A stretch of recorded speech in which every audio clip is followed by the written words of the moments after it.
Don, my first question is, how are you fostering innovation at e.Republic? We have diverse teams that get involved in the events part of the business, that get involved in the editorial part, the white papers and research. And so we have groups of those individuals who are gathering at regular intervals to just really share best practices, share ideas, get involved in the creating of new products or services that we're doing. And I think that is one source of fostering innovation. And another thing that we've done is we've added a full research team over the last 2 years. And the government exchanges that we have, we go out and we're listening to the environment, whether that's an education audience, whether it's a local government audience, whether it's a state government audience, or some vertical like transportation. You really have to be in touch and listen to the customers. So we're spending a tremendous amount of time listening to where we can bring value because we really have this viewpoint that the word media comes from the Latin word middle.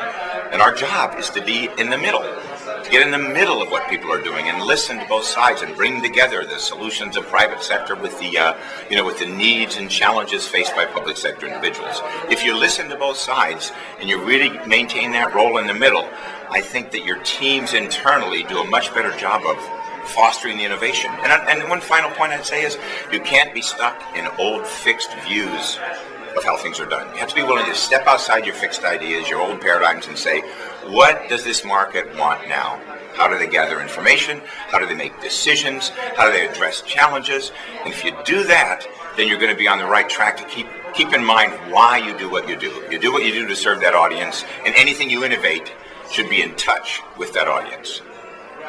Don, at e.Republic, what are the keys to the company's content-agnostic strategic vision? I think one of the keys for us is that we've developed over the years a variety of different means to address research, analysis, and content development in the marketplace.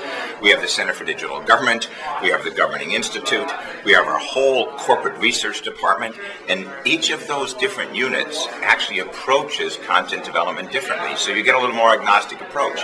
Additionally, we've divided up the talent. We have an editorial team that focuses more on the magazines, the websites, and content development there.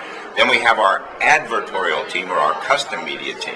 Those guys will deal with customers who want a sponsored piece that's advertorial in nature, and they specialize in that, though still writing to that same audience. And then there's the Institute and the Center for Digital Government and the Center for Digital Education folks. And there you're talking about white papers, original research, content development, in which even if somebody underwrites a white paper or underwrites a special report as a sponsor, they are not involved in editorial provision, editorial review.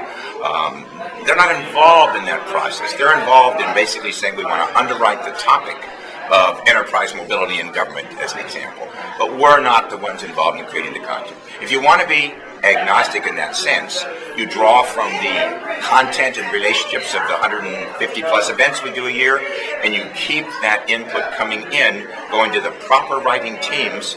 And I think in that fashion, you have quality content that addresses the marketplace, and at the same time, you keep that agnostic view that the value and the credibility of what you're creating in terms of content stays high, and your audience confidence in what you produce stays high also.